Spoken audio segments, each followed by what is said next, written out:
Oh, it's 12:15 and I am up. So I am up. I thought I'd do a pop-up for an hour, just kick it around, seeing who's up, seeing who's live. Don't know if anybody is. Um, yeah, well, you know what? We'll see what happens. I have an idea. I think I know what I want to do. But I'm going to see some heads get in here first before I do this. And this is going to be a very tiny, tiny one too. I just want to just get it open a little bit to see if we could make a little bit of a difference. Uh, right now, I'm scrolling to. There we go. Gotta make sure I'm here. Ta-da! Okay. So wow, here we are. Um, gosh. It's too bad my buddy Justin here, Big Daddy J. Um, we would be talking football, except that it would be so one-sided because Texas doesn't have a college team. Ooh, ooh, ooh. That's right, talking shit. It looks like the we had thunderstorms earlier today, but then they all faded off, so that was good. Um, I just got done watching a film called The Girls in Lovers Lane, which was a mystery theater, mystery science theater 3000 movie. Um, yeah, that was different. Uh, and they were pretty savage with it. I'll give it that much. Um, a 1960 movie, and yeah, it was a little bit ahead of its time. Um, different. That's all I'll say. But they poke fun at it. That was actually the first time I've ever watched a home release of the boys from the Ship of Love. Um, it was fun. Very fun. That was old though. The one I got was came from like 1991, 1992. So that was quite a bit. That was a long time ago. I did not realize that show had been around for so long. Um, I know that I know that they have on YouTube. They have all the intros to the show, and yeah, you can see that they've been around for a lot longer than people realize.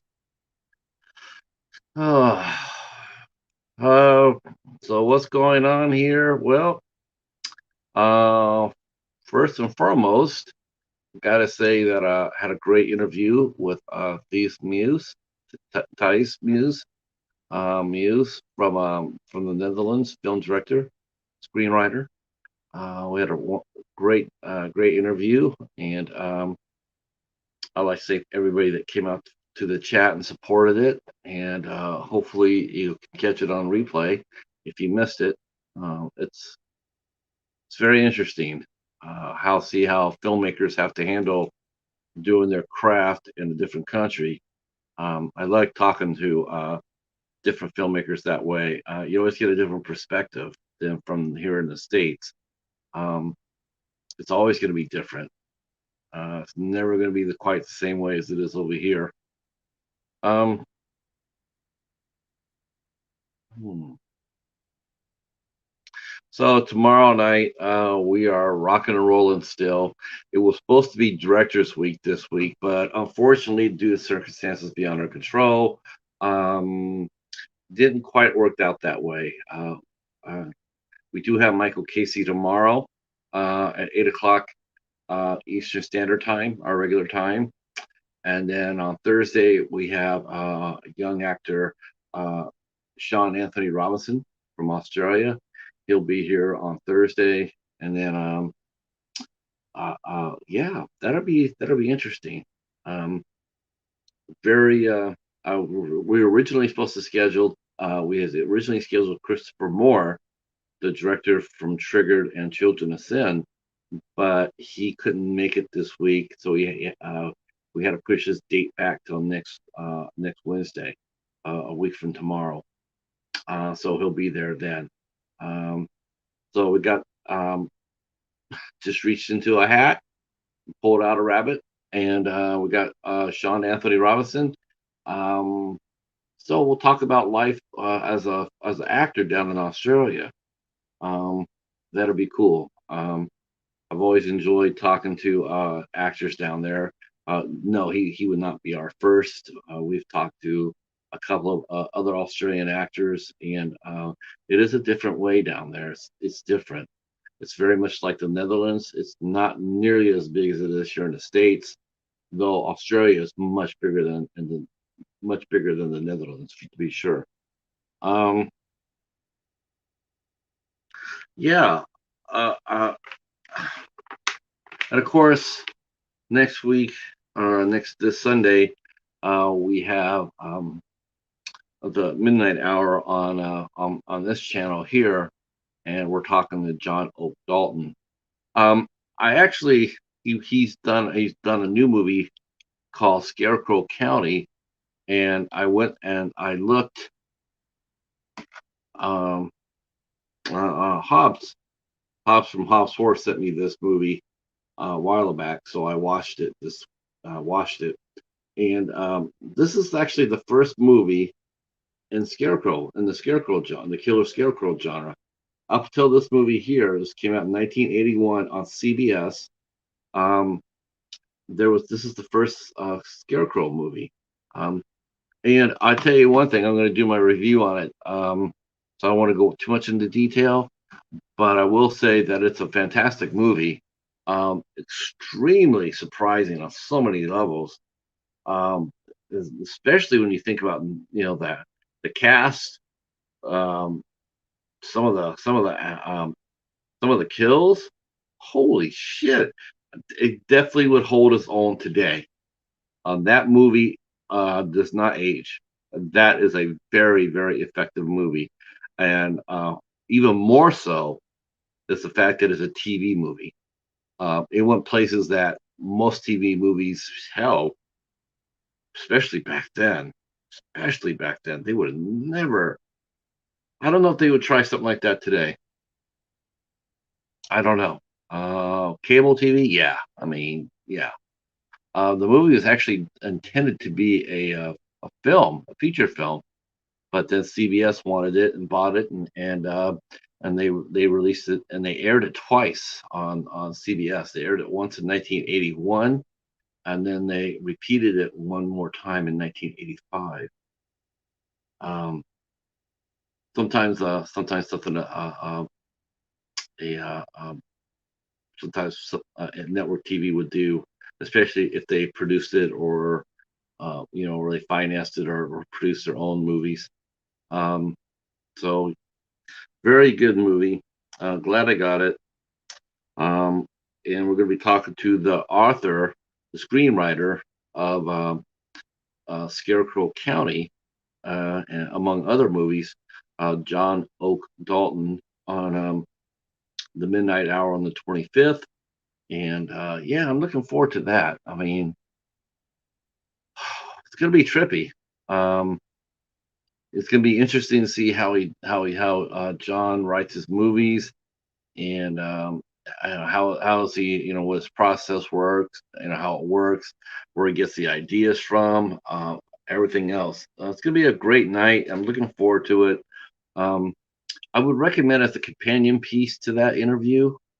Um, and it is a companion piece as far as I'm concerned. But if you go to the House of Horrors and you check out the interview with Jeff Kirkendall, highly recommend that. That was a interesting interview. Really enjoyed that. You sort of wish that John and Jeff had been together. Um, I would have been really curious to see how that would have worked out. They worked together on a lot of the same movies. John writes them and Jeff acts in them. Um, and then of course next week, next Tuesday. We have a novelist, Christopher Farnsworth. Here he wrote the vampire, the President's Vampire series, and Nathaniel Cade, highly original series. And then Christopher Moore will be here next Wednesday, and then the Laura Drago Hunter and Samantha Mocker will be here on the 29th. Um, so um, I was just it was interesting. I've been watching various community members post up about the big shindig, big hullabaloo last weekend that Danielle Harris did with Tony Moran. Tony Moran's an actor who starred in the first two Halloween movies. I guess he had just a hiccup of a scene. I mean, someone has says that he's had like 5 seconds of screen time in the first movie. I'm not sure what he had in the second movie. But I mean, it's almost reminiscent to a red shirt on a Star Trek episode. You're there, but who knows it? Who knows it? Um, except for the fanatical fan who's, who could tell you the shoe size of Tony Moran and what he ate for breakfast during the 20th day of shooting. That sort of fanaticism. Um, but I watched the video of Tony Moran, and because they're talking about how he was talking shit about the fans and whatnot. And I watched the clip. I watched some of the clips from it. And the one thing that came up to me was that it was like it was not in wrestling terms. It was a bit of a work. Um, yes, he said some really seriously stupid shit, but he meant it. I mean, did he mean it from his heart? I don't think so much that, but he meant it for it to be cause controversy because he said the same shit over and over, the same way over and over, different clips, different conventions, different rooms. You go back and watch the tape, you'll see him say the same thing about every single thing. And it's definitely he has it memorized, and it's definitely designed to elicit uh, laughs and in shock value. Um, he basically wanted what he got, but what's that saying? Be careful what you wish for. And I think he meant to maybe do a play off of the William Shatner, uh, the Saturday Night Live where William Shatner was at a convention, the Star Trek fans, and he's saying like, "Get a life," and uh, because they're the same kind of fans that could tell William Shatner. Well, on this day in 1966, you wore an orange a sock on the left foot, and you wore a blue sock on the right foot. Who remembers that shit, right? Um, you had exactly you did this or you did that, or the minuscule fandom, the micro fandom. And William Shatner's like, get a life, get out there, enjoy life. Um, in watching the thing with Tony Moran, the one thing I will say this: I'm not defending it at all. I would have really advised him not to have said it, even as a joke. Um, I would have said, listen, if you're going to say this, probably do it without the profanity. Um, make it so like you're having fun with it. Like, I can't believe they asked me to do this movie. And it's just like, oh my gosh, back or at least paraphrase when you said like it was a step up from softcore porn. Don't you should have explained it. You could have explained it like back then when we did these type of movies. That's how horror was seen in Hollywood. It was not. It was seen just above a step in porn. It wasn't really, really well received. Though I probably would call that a bald faced lie, because here you are, 1978. You're doing Halloween, and you're really going to try to sell that bill of goods that horror is one step above softcore porn. Yeah, that's not going to fly at all. So probably wouldn't have probably said that way, maybe. Um, I mean, the 70s was chock full of just awesome horror.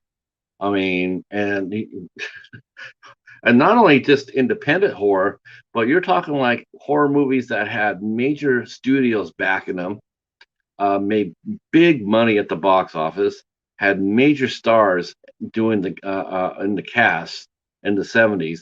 Um, so there was no like Hollywood wasn't like turn away from horror at all. It just needed to figure out what it wanted to do next with it. And I think that toward the end of the 70s, the supernatural element of it was going away.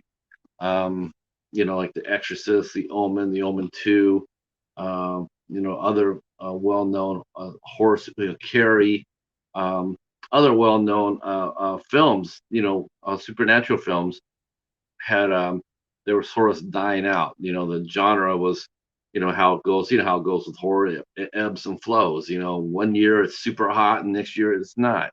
Um, I think during the '78 probably was more on the ebb. Um, so doing independent movie, doing independent film, yeah, they probably didn't have much money. They probably had as much money first Halloween '78 as they did for a softcore porn film. Maybe that's what he meant. Who knows?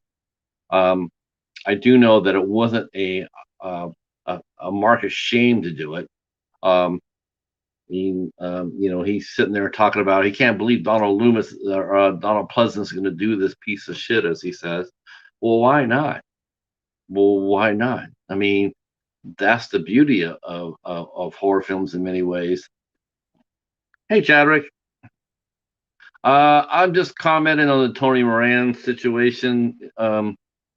Uh, he's the guy who I guess he played Michael Myers in the first Halloween for about 5 seconds on screen time, and so he's actually, I guess he was caught on several conventions, um, basically belittling the franchise, some of the people involved in it, um, and it backfired on him. Um, but I also, like I said, I think that he meant to do that. He meant to elicit a response, but I don't think he was ready for the amount of heat that he got. Um, I don't think he saw that coming at all. I think he thought it would be more like a William Shatner type thing. Everybody will laugh at it, and then just move on. But um, I think because the way he presented it with plenty of profanity and curse words and barbs, um, yeah, it sort of blew up in his face. Uh, and I don't know if he knew how to get out of it. Um, Probably would have, if I was his agent or manager, I probably would have said before I left, "Shut the fuck up." Um, you know, um, you can't be biting the hand that feeds you. These fans, horror fans, are just like fans anywhere else. Be it soap opera fans or country music fans, hell, Hallmark movie fans, you name it. Any fandom has this, they're very loyal to their stars and to the movies. Um, if you get up there and shit on it, um, it's very demeaning. Um, like I heard a few people on who did response videos, and they were commenting how that what Tony Moran did really hurt their feelings on a personal level, and I get that. I get that totally. Um, Listening to him talk about how he said it and the way he said it, and like he didn't give a shit. Um, just a really bad idea. Um, like I said though, I don't think there was maliciousness in it, other than the shit with Tyler Maine, and even then, um, I don't get that. I mean, he says that some fan said that that said Tyler Maine was talking shit about him, and went to him and repeated it back to him. Come on, that's so stupid. I mean, you really gonna go? You really gonna? That's you're gonna base your excuse to knocking on Tyler Maine because supposedly one fan walked over and said, "Yeah, Tyler Maine said your breath stinky." Oh, so that gives you license to chop up Tyler Maine. Um, Personally, I'm really sort of surprised that you're still breathing through your mouth. I'm surprised his fist wasn't there, um, talking shit about him. But Tyler's a professional, so whereas Tony Moran probably is not. It's been pretty much established that he's desperate. He wants to be relevant.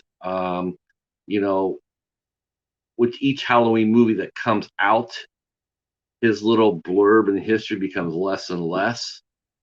So how do you stay relevant? How do you keep going? How do you get people to keep coming out and supporting you at conventions or booking you at conventions? Well, you go on out and you be a jerk. Oh my gosh, he's controversial. Let's get him in there.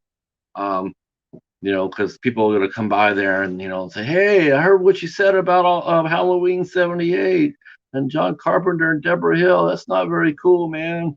Um, but you're going to get people out there because controversy sells. Um, I know that he got canceled at a couple of cons.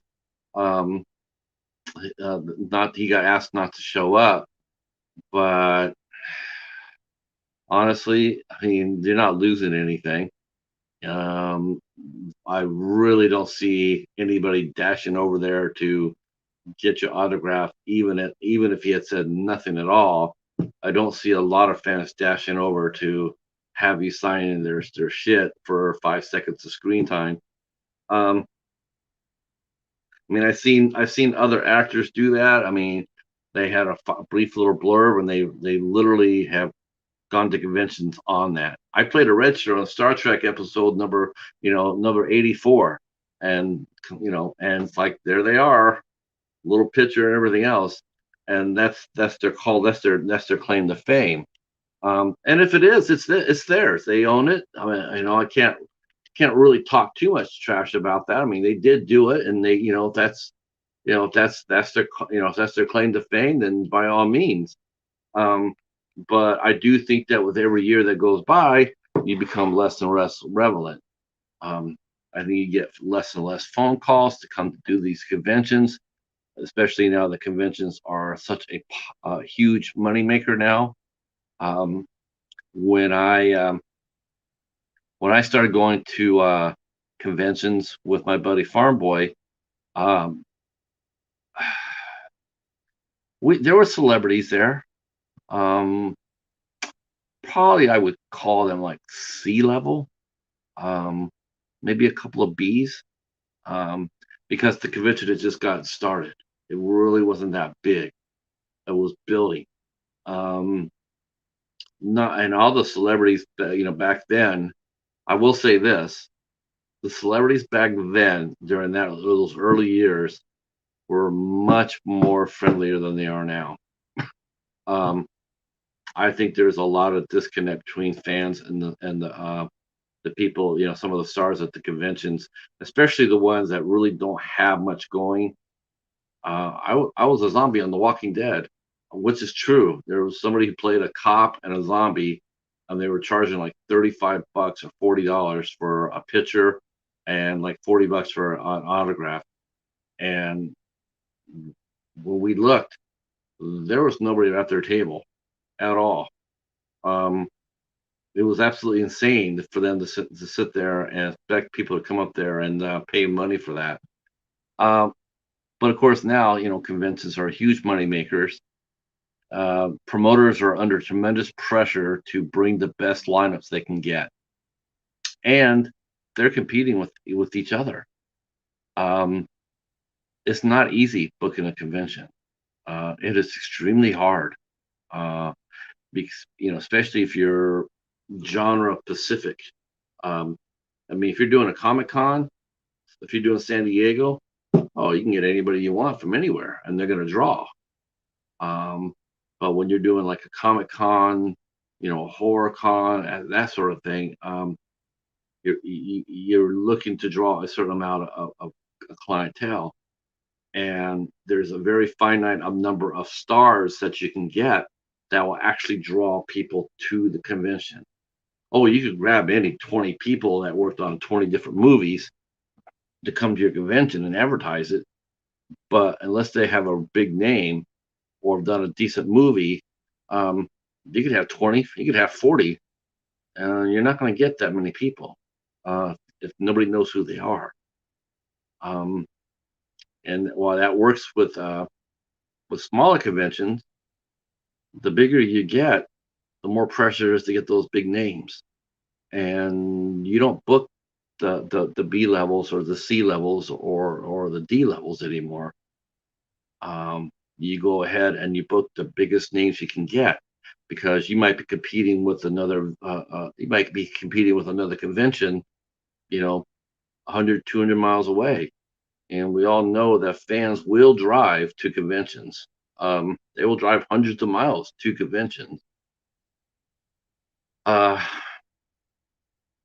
so the thing with Tony Moran, I guess he was down there in Florida, and Danielle Harris said that she had came down.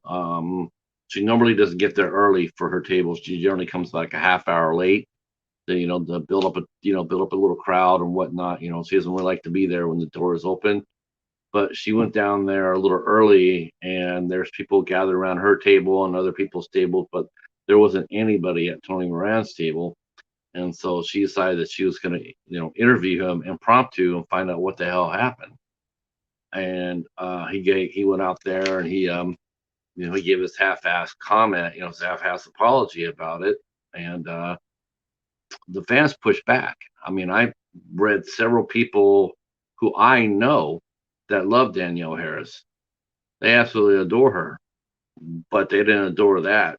They didn't. They thought she was being apologetic, apologizing for him, helping him make excuses.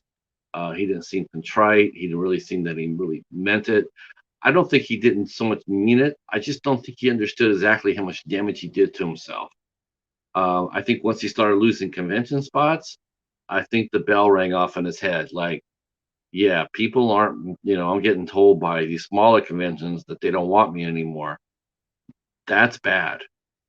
And because the word will spread, like, hey, I'm not booking this guy anymore. If you want him, you can have him. Well, who do you book this? Who did you book for your spring show? Who do you have? Or what do you think about this Tony Moran? Does he draw anybody? Does anybody actually come out and see him at his table or whatnot? Oh no, he's a leper. Would not touch that. And so, believe it or not, promoters do talk among themselves, and I think I think that's where some of it some of the cancellations came from them talking to each other. He commented that people were calling him or letting him know that, hey, if you're not going to be there, I'm not showing up. Well, for some of the smaller cons, the smaller ones, believe me, they're not losing they're not losing sleep that you're not coming. No. Whereas controversy does sell, doesn't do it for a small con. It kills it. Um, Nobody wants to show up. Nobody wants to come. Bigger convention, yeah, probably, he probably still work the bigger shows. Um, maybe, maybe. But like I said, every year that goes by, and now they have the new Halloween movies are coming out with the whole slew of new stars. They're gonna be coming out and they're gonna be popping up and doing conventions. And all the remainder of people that did 78 or 80, or the second one, or even Halloween 3, um, they slowly are pushed to the back because everybody wants to see the new model, especially young adults, new fans. Maybe they don't appreciate the older movies like the older fans do. That maybe the only Halloween they know is Halloween 2018, Halloween Kills, Halloween Ends. They don't know about the old one, so they probably don't care about Tony Moran. Well, if you don't care about someone like Tony Moran as a promoter, you don't want to book that because now it's just wasting space. Where you would have that space for someone who's going to bring you money, a celebrity who has a name, who has a vibe. You want to give that space to them. And I think what Tony did was he tried to draw some heat onto himself to make him relevant again. And that's if you go back and watch the tape, of the different clips that they're showing, um, it's all rehearsed. Everything he repeats himself. Everything he repeats it. It's almost like he's working off a script, you know. And it wasn't spontaneity. It wasn't very spontaneity. There was no spontaneity to it. It was a just off the cuff, like, oh, by the way, yeah, John Carpenter's an asshole. There was none of that. It was more he knew when he said it, when he was going to say, and how he was going to say it. And of course, he got the laughs. He got the cheap laughs. He got cheap heat. You know, some of the people holding the microphone there were, looking at each other, going like, "Yeah, I'm not so sure. I like that, but what do I do?" Um, because you're being put in a really bad position as a moderator, right? You're moderating a interview with this guy, and all of a sudden he starts, going to town on people. I mean, what do you do? Do you not, how do you handle that? Personally, I'm going to go over what we're talking about. Um, I mean, what do you want to talk about, Tony? What do you got coming up? You got anything coming up? You got, where else are you gonna appear at this season during the convention? You know, um, you got any movies going on? What's going on with you? Um, and then, you get that idea, so you can ask good questions. But I think if he started talking like that,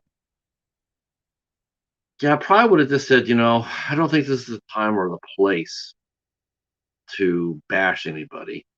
Um, I mean, if you have personal gripes with how you were treated, or how you look at the film, or, of course, seriously, it's 43 fucking years old, and you're just now coming across saying, "Yeah, that fucking piece of shit. I can't believe I did that." And Donald Pleasant, what's he doing in that?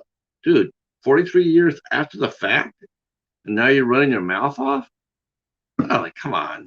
Who doesn't see for what you are? You're not reinventing the wheel. Um, you're just looking for cheap heat. You're looking to bring you're looking to bring some heat to yourself. Um, make yourself relevant again.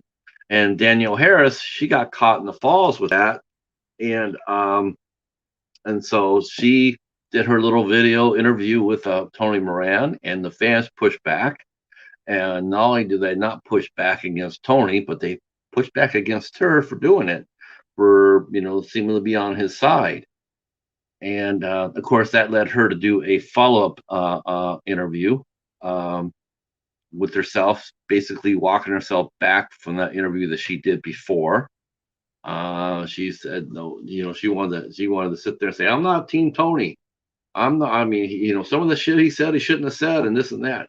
It was almost like, wow. I mean, I can appreciate Danielle trying to help a fellow actor out, even though, like she said in herself, that it's not like her and Tony are friends. But I think that the fact that she went down there and saw there was nobody at his table, and that means money. And I'm sure that, it's not like, I mean, I could be wrong. Maybe he invested in Bitcoin, and is a multimillionaire. Who knows? Chances are that he's not. Chances are that he needs to work on the convention. He needs the money. And so when people aren't there asking for your autograph or your picture, that's bad. Not only is it bad for you as an artist, but it's a bad look to the convention promoter. If you walk on the floor and he's like, I paid this guy to fly in here. I'm paying him an appearance fee, and he's got nobody at his table. Yikes, that's not good, because a promoter gets a percentage of everything that an artist sells. Probably about 20%, 25% of every picture that a celebrity signs, or any money that a picture's taken, that they pay for it. The promoter is going to get about 25% of that. I don't know if you guys knew that or not, but that's how it works. Whenever you go to a concert, that's why when you go to a concert, You ever wonder why those T-shirts are so damn expensive? Those hats, those cozies, those hoodies, the CDs that where you could go to Walmart and buy it for $10. They're $25 at the concert. Well, that's because promoters take a cut. They count in all the merchandise.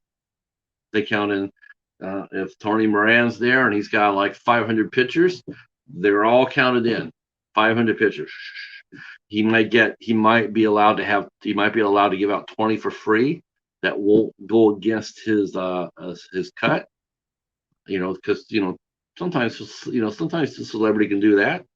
But let's just say he sells 105 pictures at $30 a piece, and um, and at the end of the show, the promoters will come out there. They'll count on 105. And he sold 105 at $30 a piece. Well, we'll get 25% of that, and so the artist has to pay that. It's part of the game. So when you're sitting there at your table and you're not signing those pictures, and you don't have anybody there to take your picture or whatnot, well, you're costing that promoter money, because he's not going to be able to recoup the money that he paid in flying your ass out, putting you up in a hotel, feeding you, giving you a space. Um, they're looking to recoup that money. The more busier you are as a celebrity, the more money they're going to recoup, and then they'll be able to make money. And then once they make money, they can pay off their staff, the building, renting out a building. It takes a lot of money. You have to carry insurance liability. You have to carry liability, insurance for the people inside, your staff, the food. I mean, there's a lot of expenses in going and doing a convention or a street fair or anything else like that. And the everything is geared to making that money back as soon as possible. If you spend $10,000, you're looking to gain that $10,000 back as soon as you can, any way you can. So seeing nobody there at his table, I think she felt sorry for him. I do. I think she felt sorry for him. He already lost 2 conventions. I'm sure that the pressure was probably there for him to start losing more. But she went over there and tried to talk to him, try to get his side of the story, which was no side. And then she got pushed back. Then she sort of like walked back from her first effort. And then good for her too. And the fact that she did try to sit there and say, listen, I'm putting, she put herself on the line there. She really did. Danielle Harris put herself on the line and getting involved. I mean, by her own admission, Tony Moran's not a friend. It's just a peer. I wouldn't even know if you call it a peer. I don't know. Maybe so. But she felt sorry for him. She's going to try to help him out. Yeah. I am looking for it.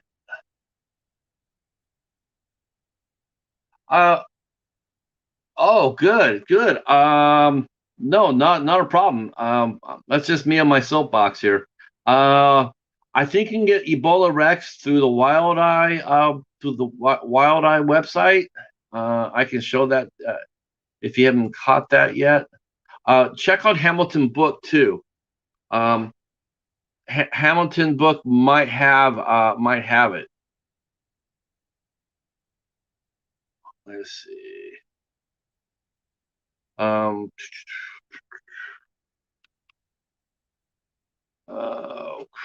poop.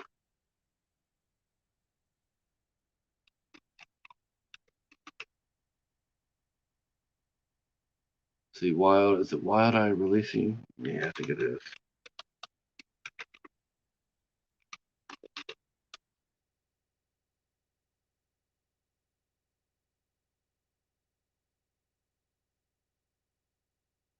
You might have to dig around for it, Chadwick. Yeah.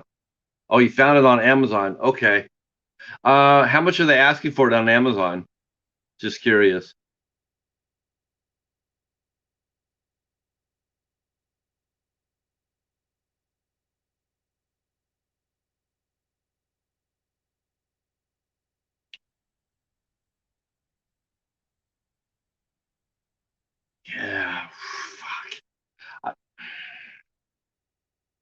I would try to wait a month if I was you, Chadwick. I would try to wait a month. You might be able to get a used copy by then.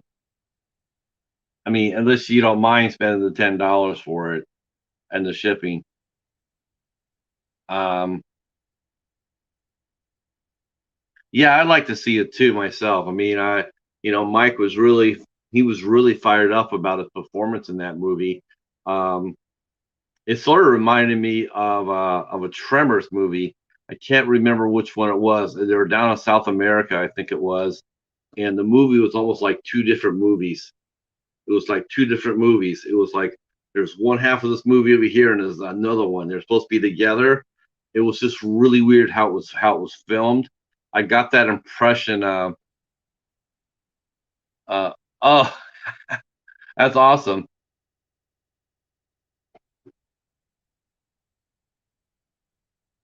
Oh, thank you very much. I'll be doing more Criterion videos too. If you want to connect if you want to connect with Chadrick, we're always looking for new friends. Hey Jamie, how are you? I was just watching before I went up. I was watching your Twin Peaks recap. I loved it. That brought back a lot of memories. Watching that recap. Um, I'm old enough to remember when it came out, the first season, and how of a huge national phenomenon it was. Huge.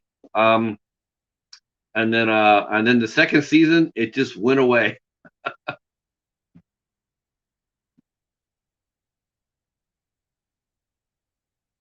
Yeah, I'm gonna go back and I'm gonna go back. I'm gonna put if you have that on a playlist, I'm gonna go over there and take your playlist and add it to my library so I can go listen to it.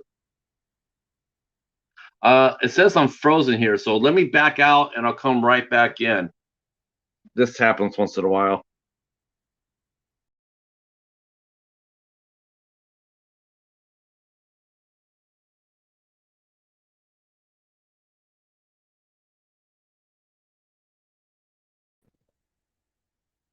Ta-da! Okay, I'm back. Okay, good, Jamie. I'm gonna after I get off here, I'm gonna go and well, actually, I don't have to do that. I can do it right now. Um, yeah, if you want to get Ebola Rex, by all means. I mean, $10 isn't too bad, Chadwick. I mean, I would I myself, I personally would I would wait. Yes, that's David Lynch. I have the second season um on DVD, Jamie. I have not been able to find the first season at all for any reasonable price. Uh, I have not been able to do that. Uh, let's see if I can find.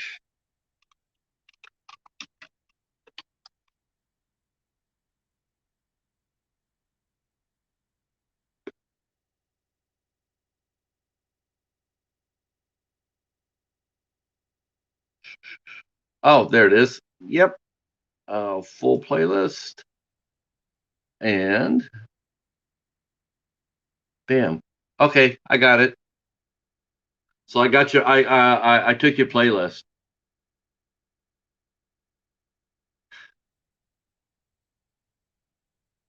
Yeah, that's what happens. That's what happens when people go streaming. That's what it gets yanked out. Um, what type of channel do you have, Faith?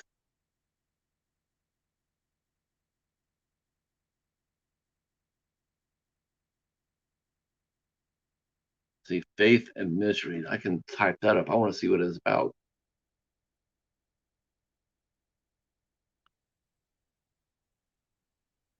Let's see.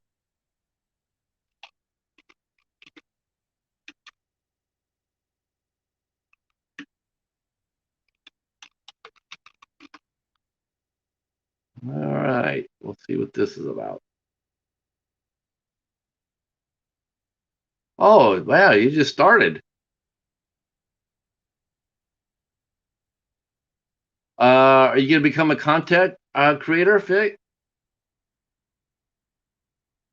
Oh my gosh, we're not experts at all. Are you kidding me? We would welcome you into our community. Do you want to make a video? Yeah, we'd like to hear what you have to say. Um,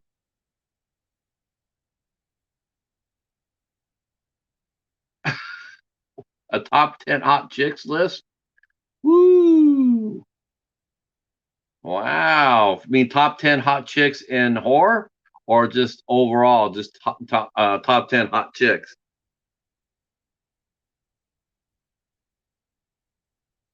Well, I am going to show a little faith in Face and Misery by going over to his channel and giving a subscribe, a connect. So I am now your 14th connection, Faith.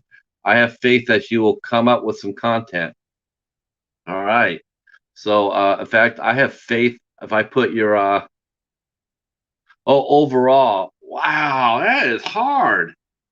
Wow, that is hard. It was all, are they all actor? I mean, 10 beautiful women in the world or 10 beautiful women in movies? I mean, singers.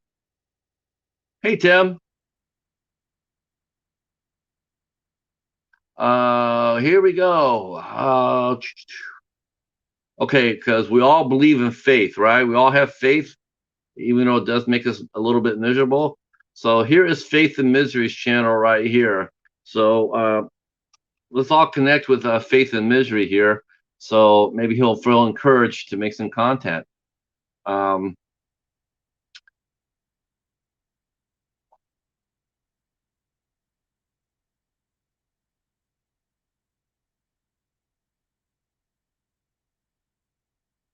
oh, okay. Chadwick, I'm going to be starting booking in September, in the first week of August, and when I do, I will book you a 8 questions with date, and I will interview you on September. Oh, so just beautiful women anywhere. Wow. Okay. Hmm. Wow, that is a really subjective list. That would be hard. Um, I mean, unfortunately, a lot of guys go with that physical beauty, you know. You got to take the inner beauty as well. I'm not sure if anybody knows who Lizzie Velasquez is, but she's a very beautiful girl. Um, she's tremendous. I would love to have a chance to interview her. I need to reach out and ask her. Um, yeah, she's terrific. Okay.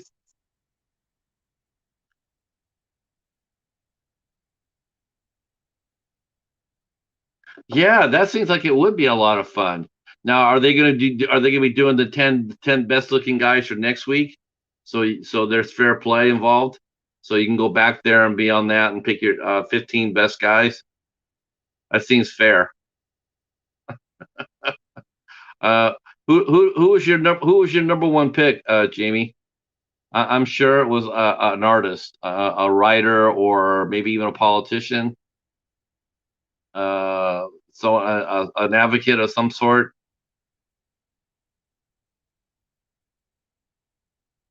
Hell, maybe you picked yourself. That would work. The number one most beautiful girl, myself. I can see people answering that.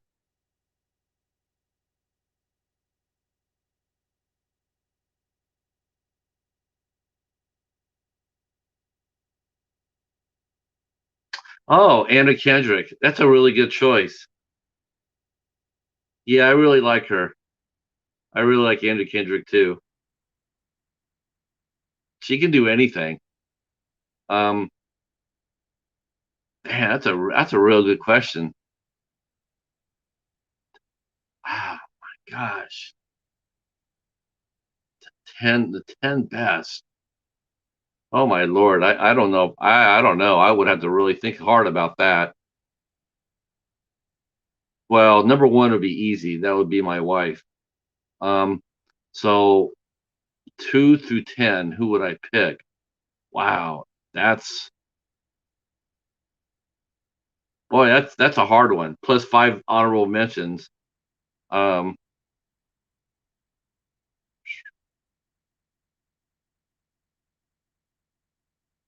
I'm actually stumped about that. I mean, I could do Screen Queens, you know, my 10 favorite Screen Queens, but as far as my 5 the 10 most beautiful women plus 5 honorable mentions. Wow, that's tough.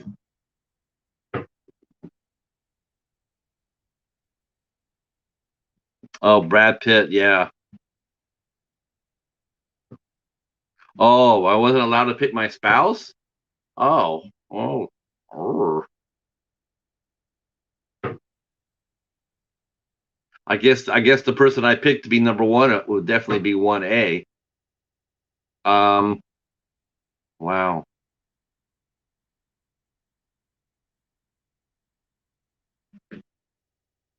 God, that's a I have actually there's so many that I would think about.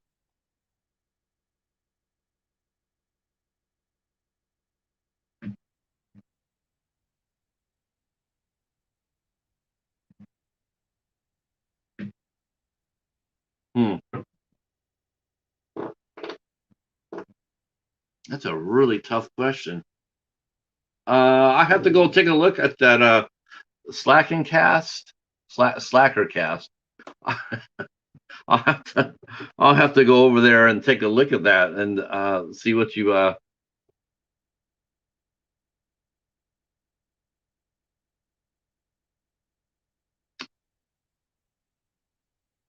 Marin Hinkle.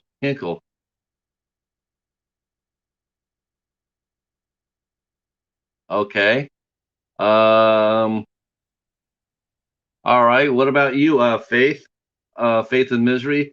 Who would you put out there?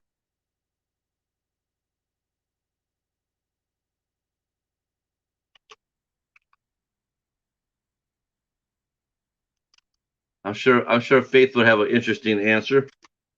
Um, oh, okay. Judith from 2.5 minutes. Yep.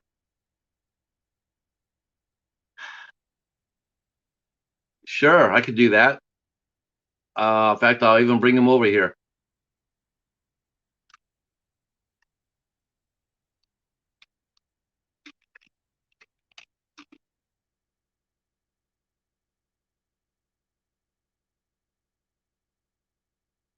Oh, there they are. Uh, okay, the Slacker cast. All right, they have 100. Well, now they have 158. And I'm bringing them to. I'm bringing the party to you. All right, bringing the party. I don't see how that's a party.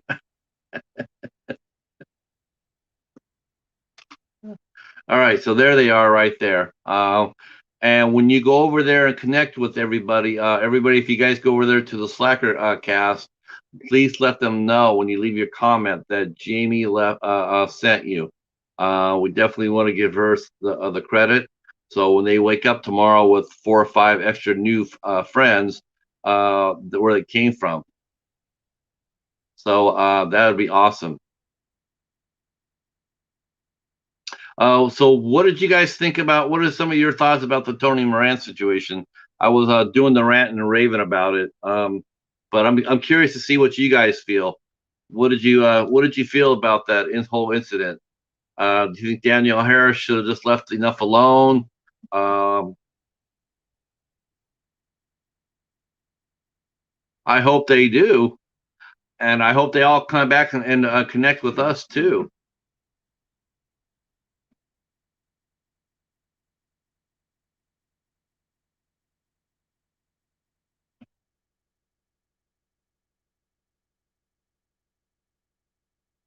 That would be awesome if they, that's one thing people need to do. Not that they have to do it because you know how YouTube is, but it's a courtesy. If someone comes over and rings your bell, well, it's just courteous to go back and ring theirs. You know, so yeah, well, no problem at all, Jamie. Not at all. I'm gonna go back and watch your appearance on there. I'm dying to see what everybody picked. I want to see if anybody went for the heart or that everybody just went for the which head did they use to pick their pick?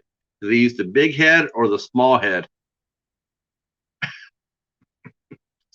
Just just letting it out there, just being honest about it. That's how guys are. Guys are like that. They don't always think with the right head.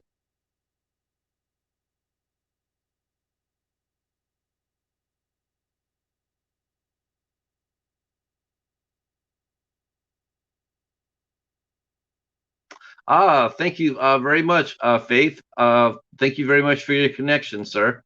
That's awesome. Like I said, I'm going to have some faith that you're going to come with some content, and you're more than welcome to come out and hang out with us on Sunday nights. We do the midnight hour at 10 o'clock Eastern Standard Time. Um, we have guests on. We talk about different horror films, all sorts of fun things. You'll really like it. Um, uh, I do interviews off my channel. Uh, as well as haul videos. I do a lot of haul videos. I noticed that I do a lot of haul videos. You'll meet a lot of fun people, like the people in my chat here. You met Jamie and you met Chadwick, and I'm not sure if Tim's still here. If he is, um, and there's some people sitting over here lurking. One of those people lurking is probably Hobbs. I can sense when the Pumpkin King is around, so Hobster might be around. Um, they behaved as well as they could. Yeah, yeah, I'm sure yeah. They're probably all 20 something.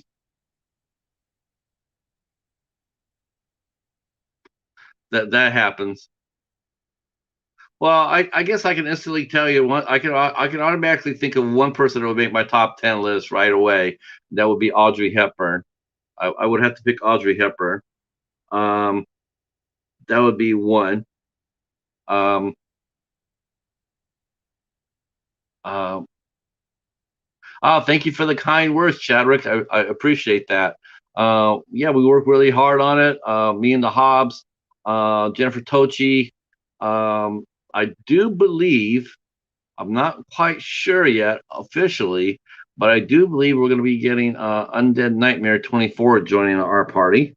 Um, oh, okay. See, that means you're wise. See, you're wise. You picked Brad Pitt. You didn't run around picking some teeny bopper. Uh, yeah.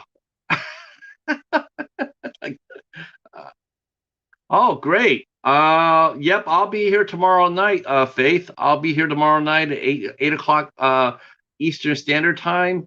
I'll be here. I'll be interviewing film director Michael Casey, um, who directed Hunter's Moon and Hangman, and he's written for two series, Purgatory and Death Squad, and he is wrapping up a new movie called No Tears in Hell, and we'll be talking to him tomorrow night. It's going to be an awesome interview. Really looking forward to that. Chadwick, I would definitely recommend that one. If you can't make it live, definitely make it on the replay. Uh, yeah, Michael Casey is he's a talent. Really down to earth. Looking forward to that. Let's see. Oh, I was supposed to bring somebody else to the party. Let's see.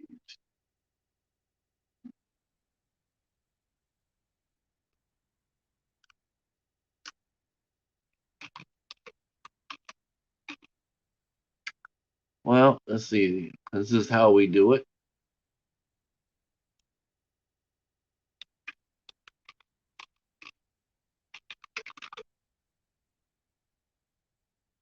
not it.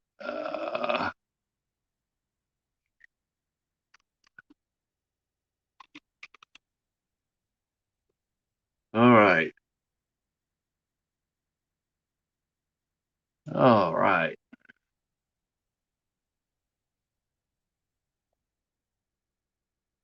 All right. Just in case you haven't connected, Chadwick also has a channel. I'll throw that out there. Hell, I don't think you have anything on your channel either yet, do you, Chadwick? Oh, you know what? I'm sensing maybe a collab situation here. Maybe you and Faith can hook up and do like a collab video. I'm gonna throw that out there. You guys could get together and do like a top 10 of some sort. Hell yeah. You guys can do that. Break it in.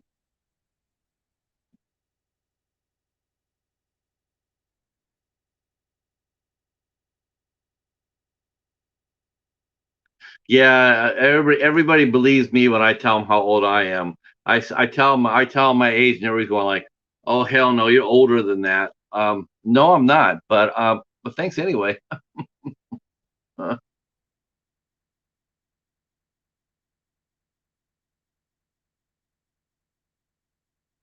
Oh, Andrew Divoff, that's the Wishmaster guy, right?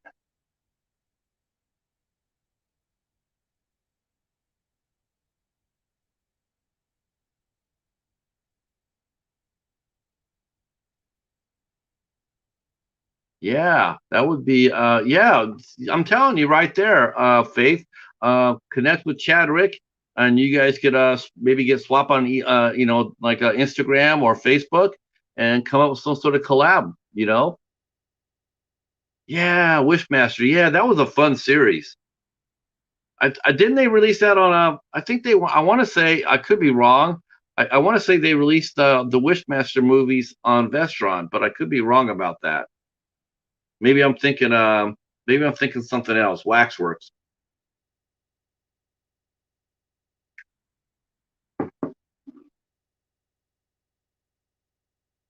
Wishmaster was a nasty little series, wasn't it? It had a really it has some sharp edges to it.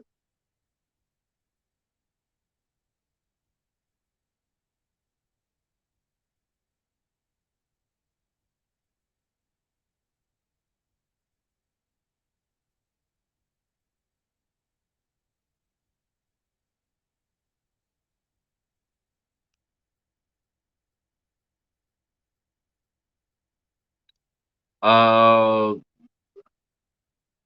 oh boy. Okay. Are they using your name, Jamie? Are they using your name?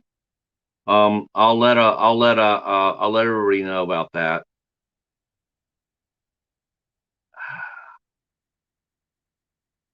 That's a real shame, you know, stalkers. I hate stalkers. I absolutely hate stalkers. Um, yeah, that'd be a good, that would be that's a good way to come into the create videos too, Chadwick. If you just do Wild Eye Wednesday, get out there and crank out a couple of reviews. Uh, People love the Wild Eye reviews. Yeah, there's a lot of fun ones out there. Um, there are a lot of fun ones. I would say it's hit and miss for me. Um, I know a lot of people. It's not because I'm a snob by any means, though some might say different, but I'm not really. I like a lot of the Wild Eye movies, but some of them are just really, really. They're they're they're different. They're different. um. Wow. Name and picture. They say okay.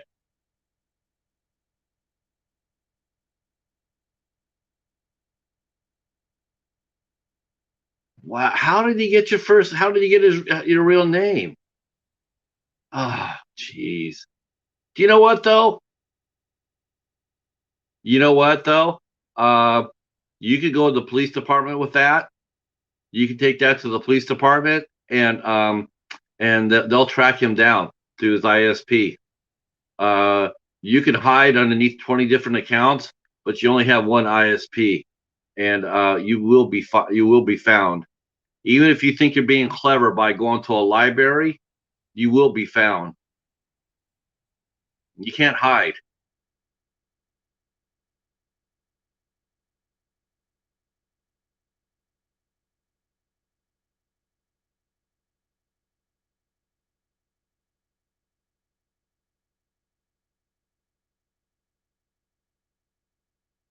Wow, that is really uncool. But I would definitely file a police report.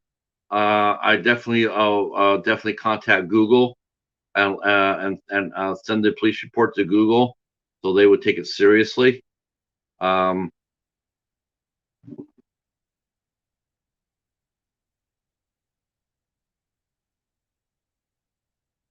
okay, yeah. A lot of these stalkers, they think they can hide, they can dox people and hide, but they can't. They can't.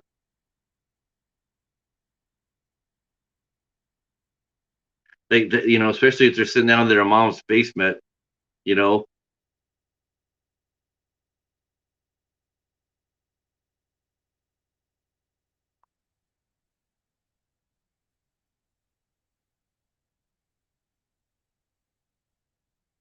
yeah. That's. I will definitely let people know to look out for that, Jamie, for sure. So that so we give a heads up.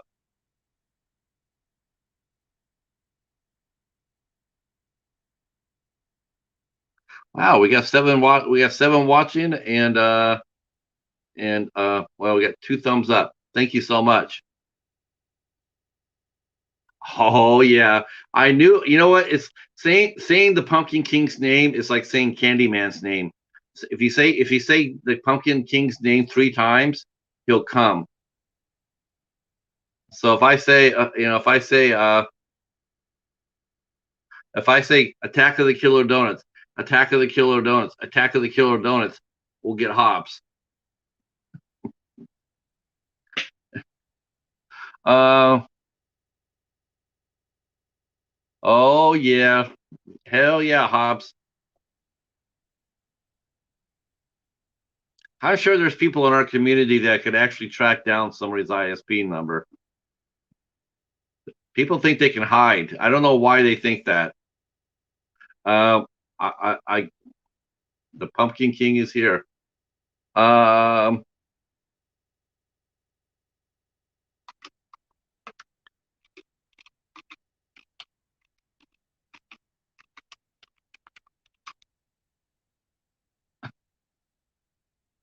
okay. If you're still here with us, Faith, here's another new connection for you. Um, by all means. Uh, yep, you're still here with us. If you want to, please connect with my friend Hobbs Hoare here. He is the co-host and the ringmaster of the Midnight Hour. He is Mr. Entertainment. And if you connect with him now, you will be primed. You'll be primed for the huge spectacular 2021 that's coming. October is spectacular time.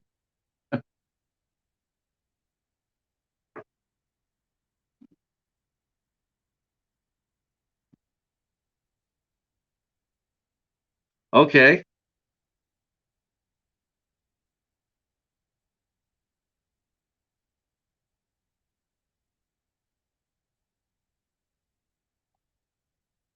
let's see. I want to see.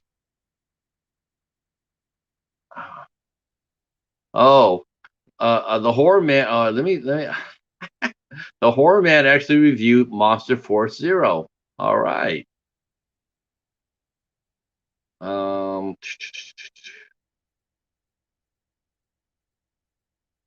Oh, that's what I'm looking for.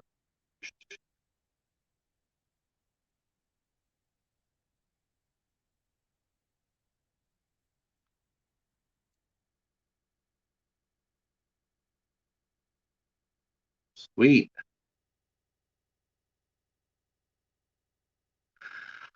All right.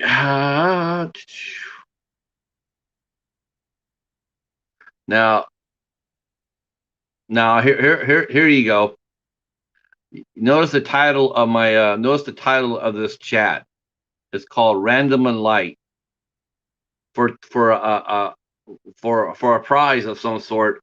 Where did the term random and light come from? In what famous science fiction movie did the term random and light come from?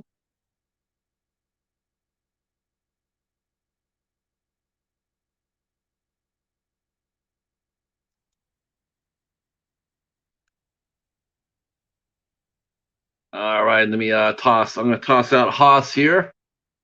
Uh,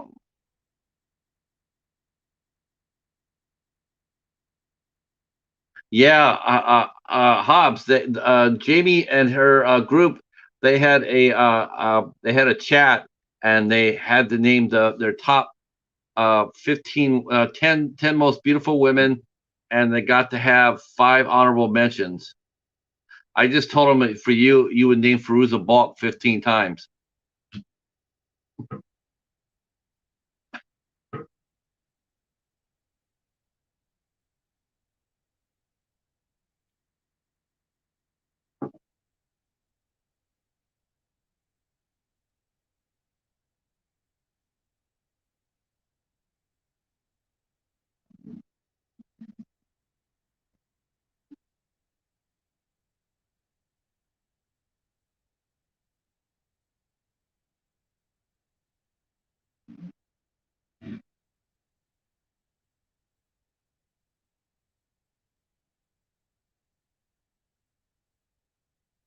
Oh my gosh! Oh, that makes Hobbs. That would make Hobbs very happy.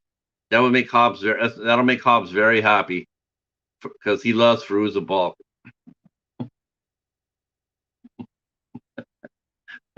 It's so funny. That is so funny. Hmm. You know what? I know how I can discern your faker from the real person, and I need to do this. That will tell me who's the real one and who's not. Ta-da!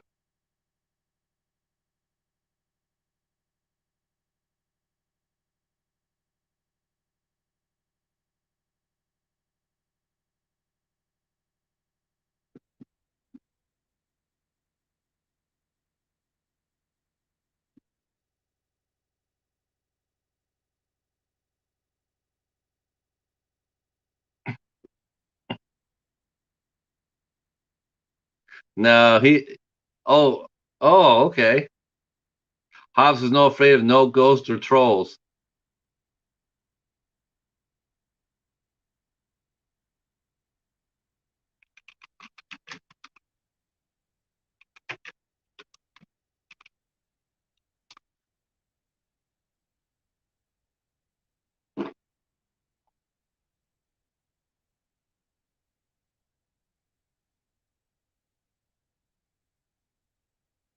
Well, now you know how I know it'll be you, Jamie.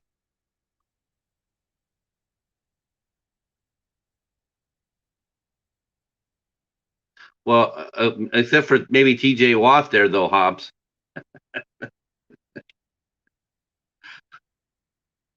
Oh shit! Did someone say football? I did. Okay.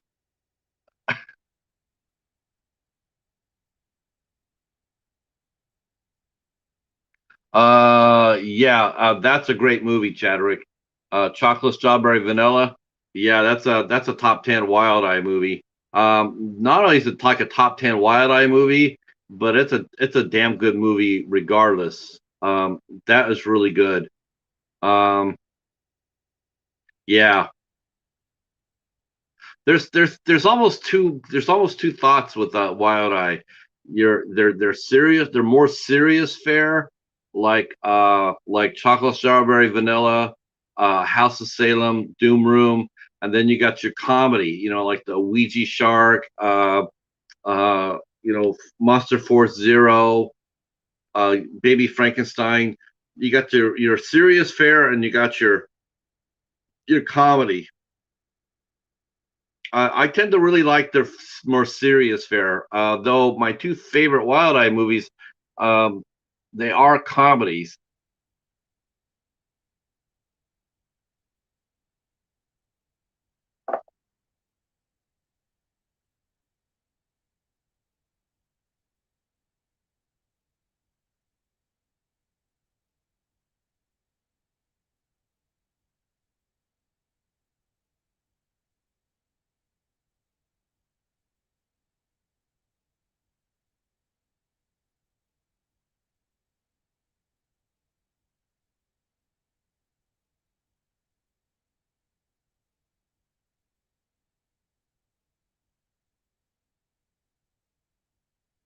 Yeah, then yeah, that you definitely will like chocolate, strawberry, vanilla. Um, God, there's no way in hell that the Incredible Hulk. No, you really don't, Chadwick. You really don't want them all. You really don't. You don't. You really don't. Tell him, Hobbs. Tell him there's some that he doesn't want, like American Scarecrow. You do not want American Scarecrow because there's no damn Scarecrow in it. No Scarecrow in American Scarecrow. The closest thing you see to a Scarecrow is the one on the cover of the DVD. That's as close as you're going to get to a Scarecrow in that movie. Um, yeah, speaking of the Chronicles of Magoo, I saw that he left a comment. I saw that Magoo left a comment on your wall, Hobbs. Magoo, I don't know how he found you, but Magoo left you a comment.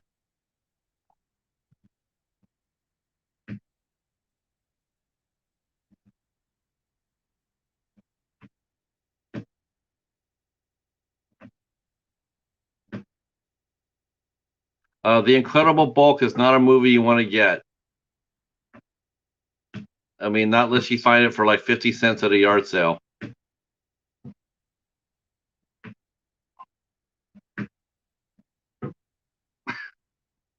Uh, oh my God. Let me, yeah.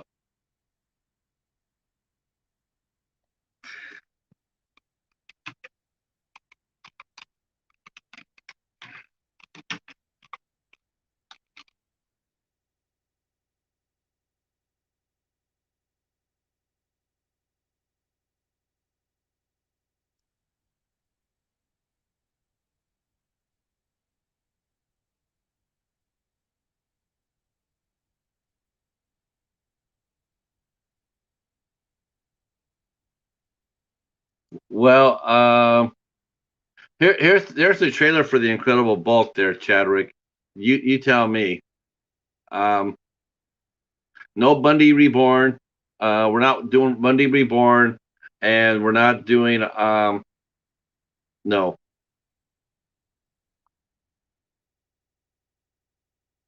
Oh, right, right. Caesar and Otto. Now Caesar and Otto are pretty good. You got that one, Hobbs. The Caesar Otto one. Oh, I know. I know. Well, I'll be flying the Starship here till 2 o'clock. Um,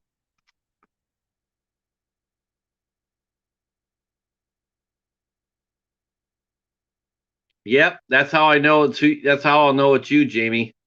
So anytime you come onto my channel, we'll know it's you and not your stalker.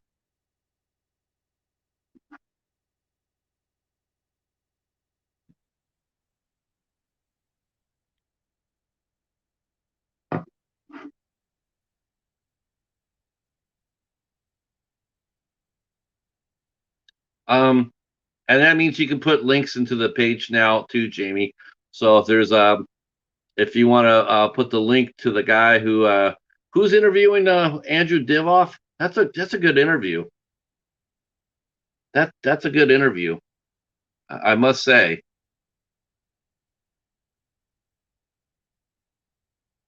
I would actually love to interview Jonathan Brack. That's the guy who played the Creeper and Jeepers Creepers. Pizzlewell. Well, you can share his page out now. Um, yeah, I have an illness that causes that too.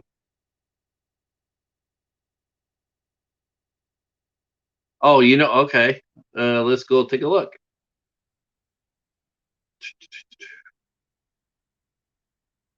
Oh, Hobbs, you're now 1040.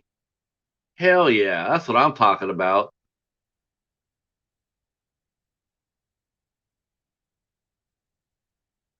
Wow, cool job, cool Hobbs. Mm. To stay on your meds, Chad. To stay Chadrick. To stay on your meds. You'll get through it. You'll get through it. Uh,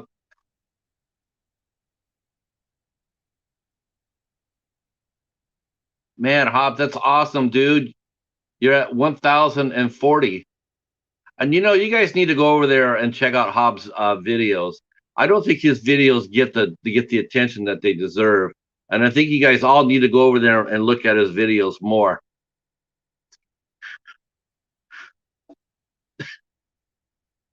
Okay, I'm gonna burn in hell for saying that, but um, oh, okay. Let's see what you got here, Jamie. Uh, Holy cow, that guy wouldn't even know when we're at. Oh my gosh, he wouldn't even know. He wouldn't even know who we were. Oh my gosh, he would even know. He wouldn't even. Oh, and he only follows 11 people. So yeah, he follows 11 people. He follows 11 people, and he has 45,000 connections. Yeah, he's not gonna film me tugging on his cape. Yeah,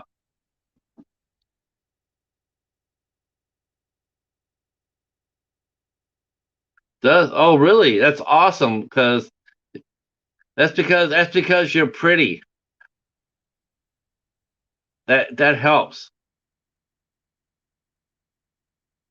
Yeah, that guy. I mean, congratulations, though, Hobbs, on reaching 10,040 or 1,040.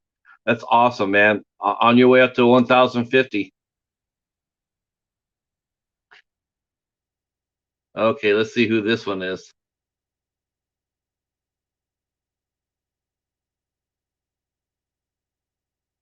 Regions free. Now, what is region free?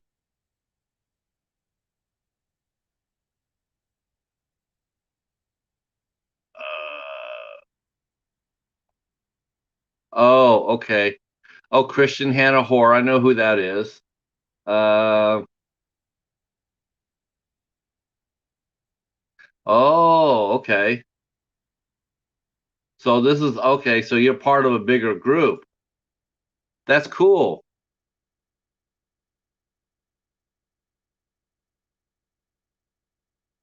Now, if we join region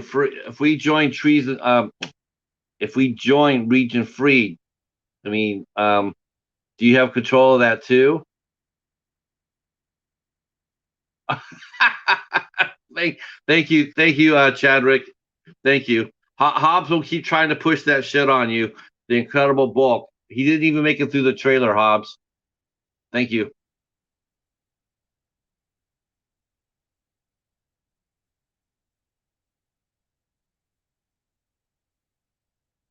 Oh, we'll look forward to seeing you again, Faith. When you're ready to put content out, we're gonna be here waiting and ready to support you. And even if you don't, you're more than welcome to hang out with us anytime you want. Thank you very much for the connections to us. That rocks. Appreciate that.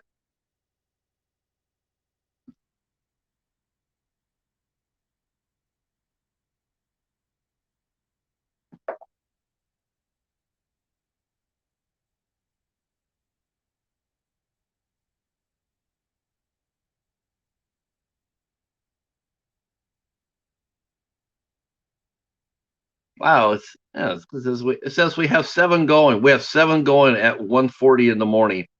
Oh my gosh. Now how come there isn't somebody we could drive for?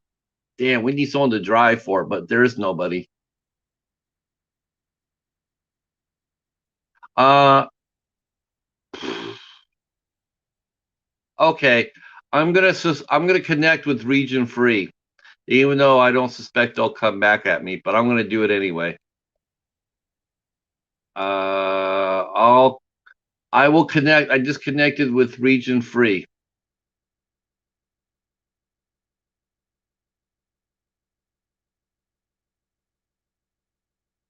Yeah, yeah. But Pizzlewell is the host. He makes all the decisions. Yeah, that sounds like Hobbs too. Hobbs is like that, tyrant in training.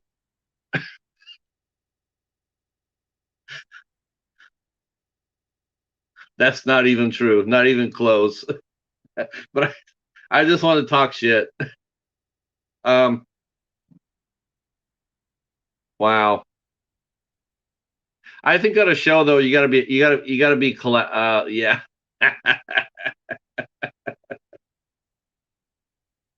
Oh my gosh.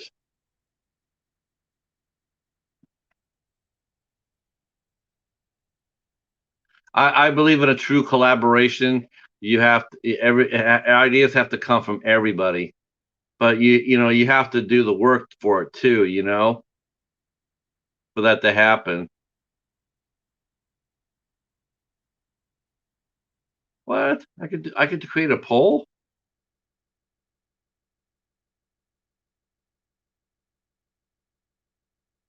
Oh wow, I didn't even know I had that. Um, wow, that's hot. I like that.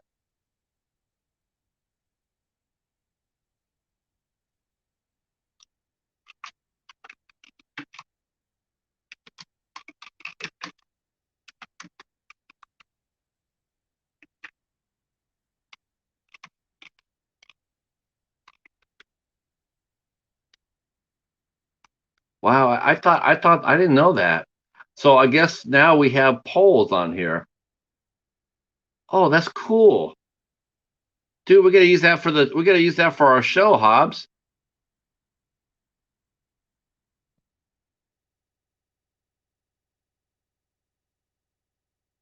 Yep. Yep. Yeah, that's what we do. We all do our part too.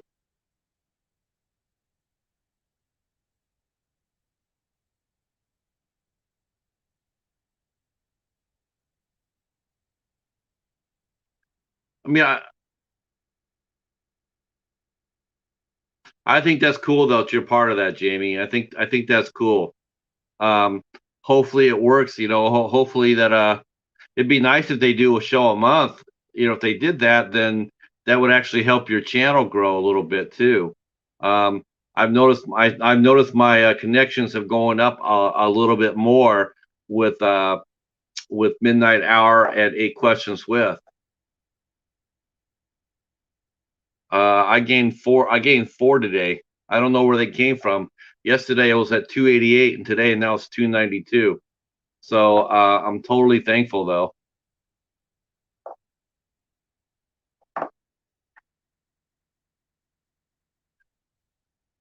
Uh, Hobbs, what do you have any ideas on how to deal with a Q-tip?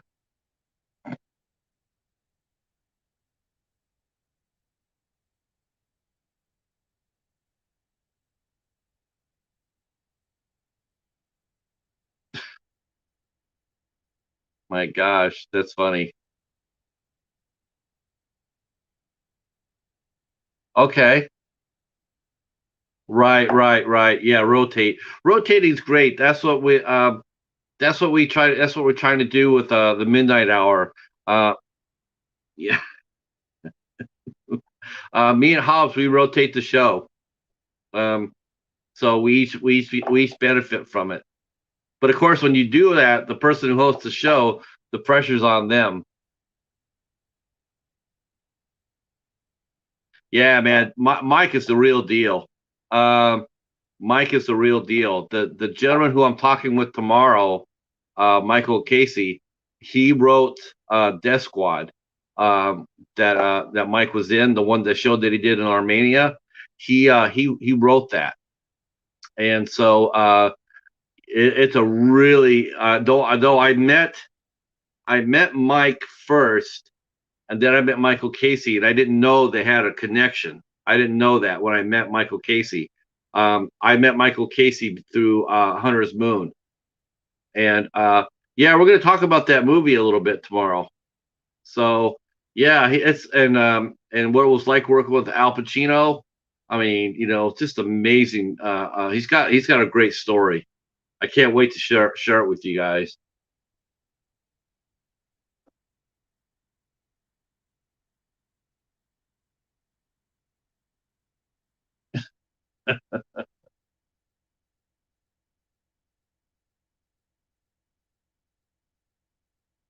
That's a good interview. Diane Franklin, The Last American Virgin. Man, that was a weird movie. Wow, that's a weird movie. Holy shit, that's a weird movie. Sex comedy, and then the ending. Holy shit, who saw that coming? I remember watching that movie the first time, and it happened, and the way it ended, I'm just sitting there going like, "What the hell?" You just got totally blindsided. It was like, what just happened?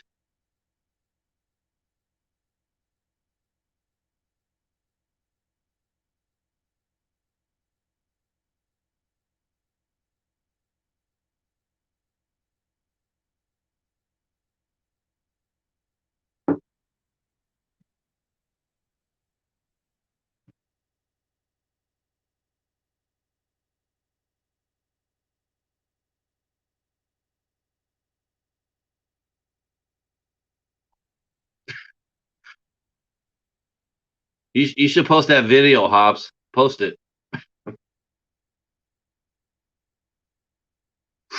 Yeah, that ending of the last American Virgin was just absolutely a stunner. No, no, I mean that's the reason why people still talk about it, because I mean and it was an '80s film too. Um, Now, if that had actually been released in the '70s, it wouldn't have been nearly as shocking, because the '70s always had endings like that. But that ending for Last American Virgin, wow, that was that was just like people were just blown away by it.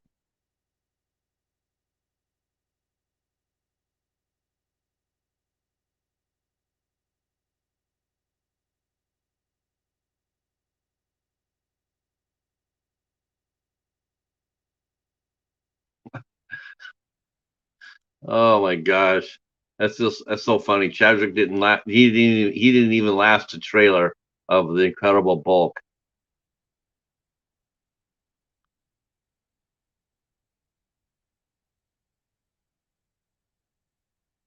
Oh, okay.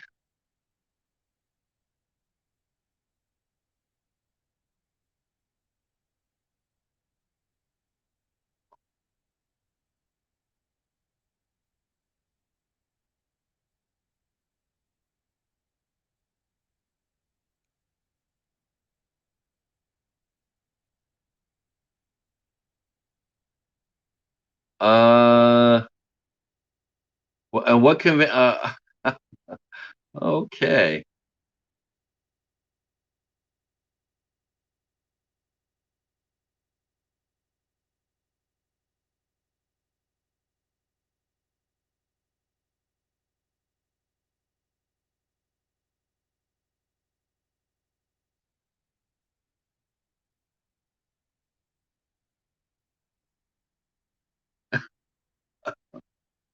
Oh my God.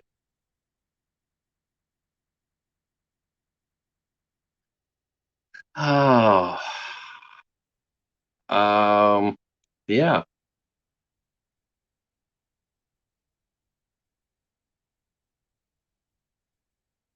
Shit. Yeah, yeah. Yeah. We got that. We got John Oak Dalton. For sure. Um, Yeah, Danielle Harris is very charming. She's tiny. She's small.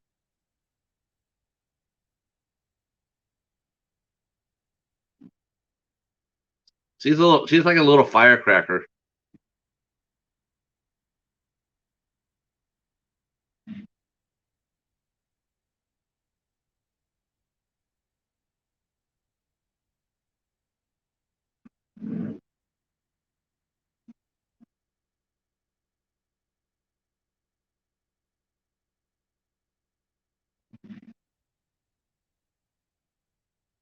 Oh my god, I can't believe we still have 5 people at 2 o'clock in the morning. Oh my gosh, that's funny.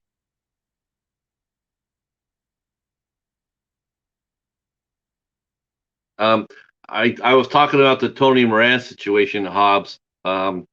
About how she tried to help him out. Oh wow, yeah, you're really tiny. That's probably what she weighs. She's probably exactly that height.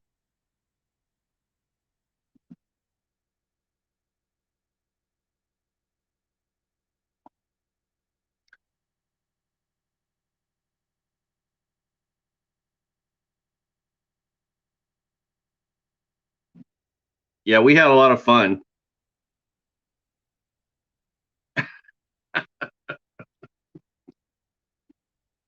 Oh,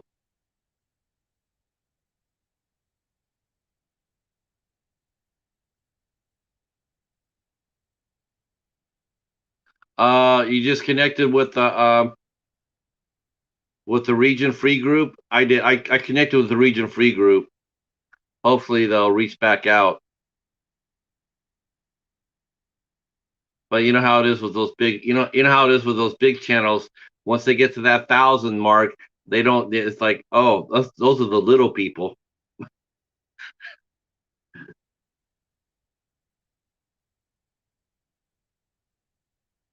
Wow.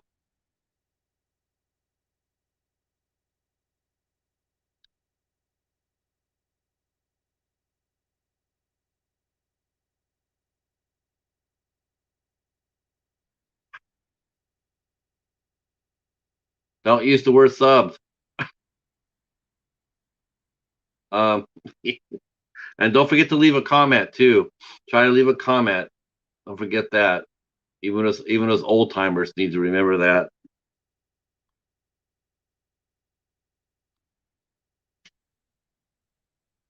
Yeah, I'm a midget too. I'm wow. See, look at that. I will say this for someone who's not a growth channel, because I'm not at all, and any stretch of the imagination, I do connect a lot of people together. It's a lot of fun.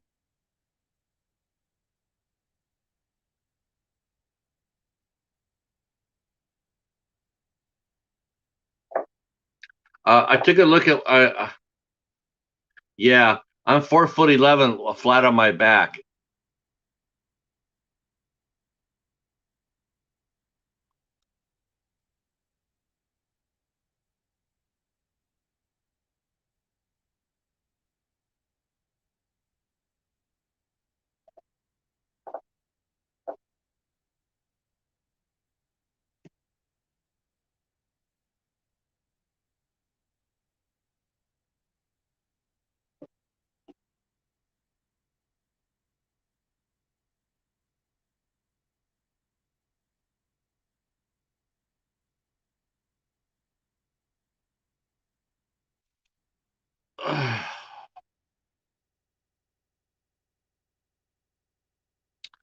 Well, it is now.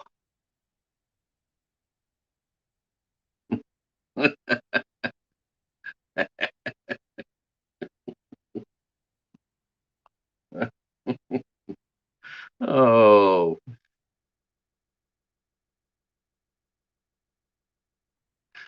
so I'm gonna do my review of the Scarecrow, Hobbs.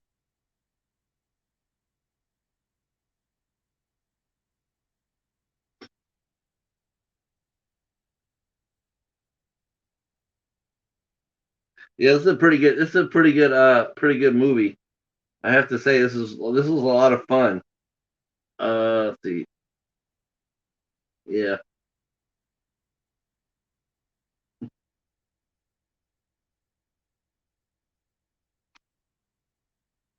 Wow.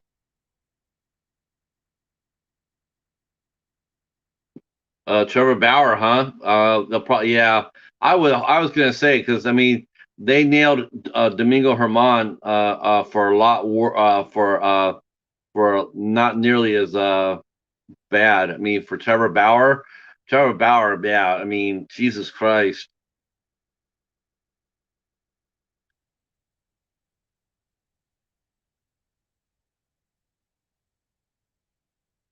that's just a really crazy situation.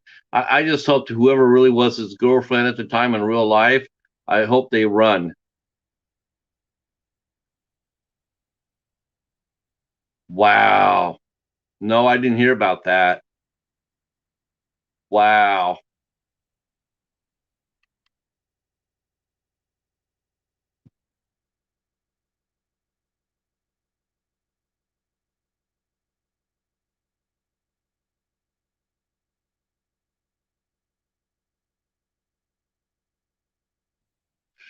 That's crazy.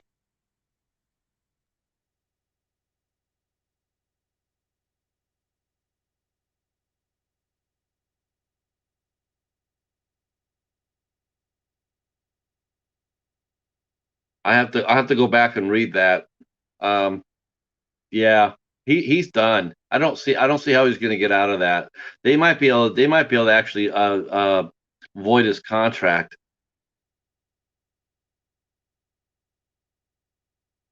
I have not seen Sally yet. Is that like a spinoff to the Spanish Chainsaw Massacre?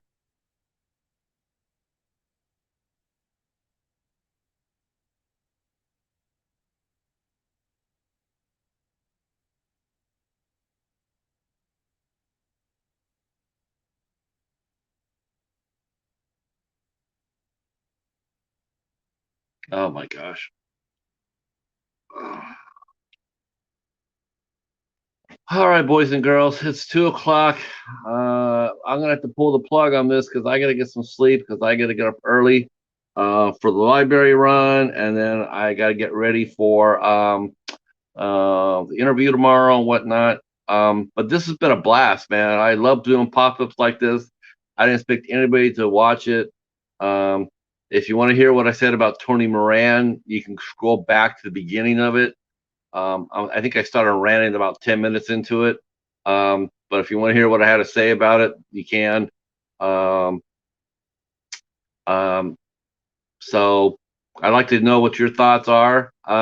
So feel free to leave a comment. Chadwick, always a pleasure. Hobbs, I'm gonna go read your Instagram about our investor. And uh, oh, oh, hey, Ragman, have you been lurking all this time? I thought you left. I didn't know you were still here with us. I really like to hear what you think about Getting Grace. Really like to hear what your thoughts are. That's an exceptional movie. You'll really will appreciate that movie too. Oh, oh, okay. Well, you know what? I'm back tomorrow. I'm back tomorrow. We're live tomorrow, 8 o'clock Eastern Standard Time, with Michael Casey from Hangman, Hunter's Moon, No Tears in Hell, and the TV series Purgatory and Death Squad. So we're going to be talking all things movie and writing and working with Al Pacino. So it's going to be a really good interview tomorrow. He's a great guy, and I'm really excited to bring it to you. Um, we had such a fun our how we got together. It's a lot of fun, and there's some lessons to be learned there. Um, but yeah, so hopefully we will see you guys tomorrow at 8 o'clock. And thank you everybody who's showing up. And again, last thing I'll say is to you know take a look at the Tony Moran thoughts and then share your own. And I'll see you in a couple minutes, Hops. Peace.